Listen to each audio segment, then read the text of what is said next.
مجھے ہمیشہ اپنی امی سے یہ شکایت رہی کہ وہ مجھ سے زیادہ بھائی سے پیار کرتی ہیں۔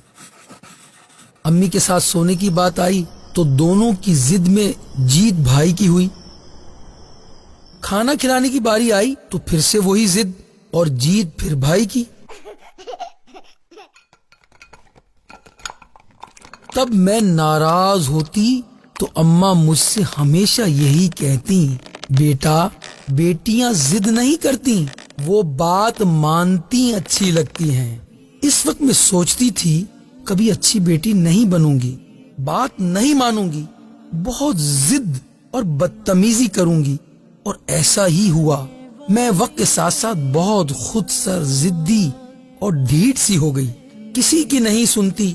اماں میرے لیے بہت پریشان ہوتی اور کہتی تھی اس لڑکی میں تو پارا بھرا ہے، پارا، نرمی تو اس میں آتی ہی نہیں، پتہ نہیں زندگی میں کیسے چلے گی، کیسے چلے گی۔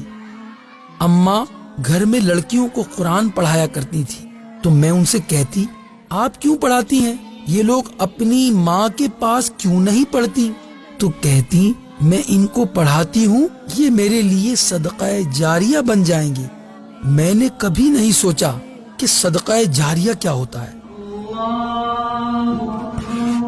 جب محلے میں کسی کے انتقال کا اعلان سنتی، فوراً کام کاج چھوڑ کر قرآن پاک لے کر بیٹھ جاتی۔ میں پوچھتی، آپ کو کیا پتا کس کا انتقال ہوا ہے؟ اور انتقال ہونے والے کو کیا پتا کہ آپ کون ہیں؟ تو بڑی محبت سے کہتی، اللہ کو تو پتا ہے نا، جب میں کسی کو ایصال ثواب کروں گی، میں کسی کو پڑھ کر بخشوں گی تو کوئی مجھے بھی بخشے گا، کوئی میرے لیے بھی ایصال ثواب کرے گا۔ مجھے ان کی ان باتوں کی کبھی سمجھ نہیں آئی، انہوں نے کبھی اپنے حق میں کچھ نہیں بولا۔ میں ان سے کہتی تھی، جواب کیوں نہیں دیتی آپ لوگوں کو؟ اور وہ بہت تحمل سے کہتی، جاہلوں کی باتوں کا بہترین جواب خاموشی ہے۔ تب میں بس یہ سوچتی رہتی کہ خاموشی میں جواب کہاں ہوتا ہے۔ یہ ان کا معمول رہا، ہر مہینے کے شروع میں چاول بنا کر محلے کے بچوں کو کھلا دیتی۔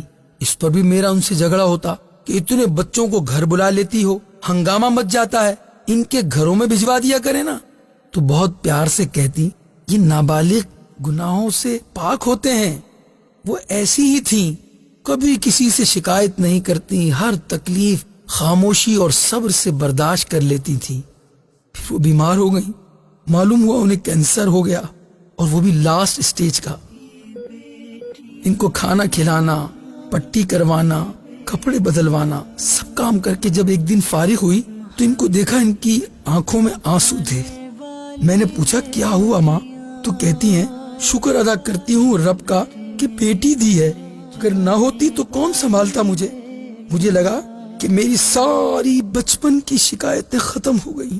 اماں کو محبت تھی مجھ سے، یہ محبت ہی تو تھی کہ رات بھائی کو لے کر سوتی تھی اور صبح وہ میرے پاس سے اٹھتی۔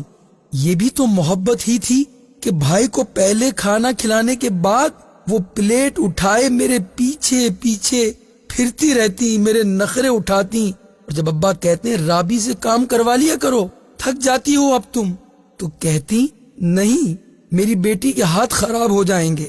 یہ بھی تو محبت ہی تھی۔ اور وہ پھر چلی گئی ہمیشہ کے لیے۔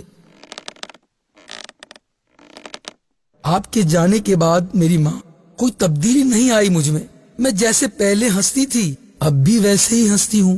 بس اتنا ہوا ہے، پہلے میں ہنستی تھی کیونکہ میں خوش تھی، اب میں ہنستی ہوں کہ لوگ سمجھتے ہیں میں کتنی خوش ہوں۔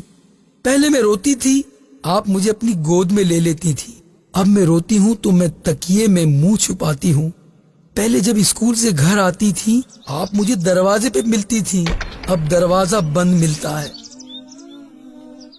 پہلے آپ پانی کھانا دیتی تھی، اب میں خود بناتی ہوں۔ اب آپ کی بیٹی کے ہاتھ بھی خراب نہیں ہوتے، اب سردی میں کپڑے دھو کے نکلنے پر کوئی میرے لیے چائے بنا کر بھی نہیں رکھتا، کوئی مجھے زبردستی انڈا بوائل کر کے بھی نہیں کھلاتا، کوئی نہیں کہتا ٹھنڈ ہے سن لے ماں کی بات، کھا لے ورنہ بیمار ہو جائے گی، کوئی نہیں دودھ کا گلاس میرے پیچھے پیچھے لیے پھرتا، کوئی نہیں کہتا ایسے دودھ نہیں پینا لا تجھے شہد ملا دیتی ہوں۔ کچھ بھی تو نہیں بدلا ماں، کچھ بھی تو نہیں، سانس ویسے ہی چلتی ہے، کھانا پینا سب ویسا ہی ہے، ہنسنا بولنا بھی ویسا ہی ہے۔ اور نند کہتی ہیں اس کڑی نو کوئی دکھ نہیں مادا، اس کو کیا پتا مجھے کتنا برا لگتا تھا کوئی مجھ پہ ترس کھائے، مجھے اب بھی برا لگتا ہے، اس لیے کسی کے سامنے نہیں روتی، میں کسی کی فضول باتوں کا جواب بھی نہیں دیتی۔ آپ نے کہا تھا نا کہ جاہلوں کی باتوں کا بہترین جواب خاموشی ہے۔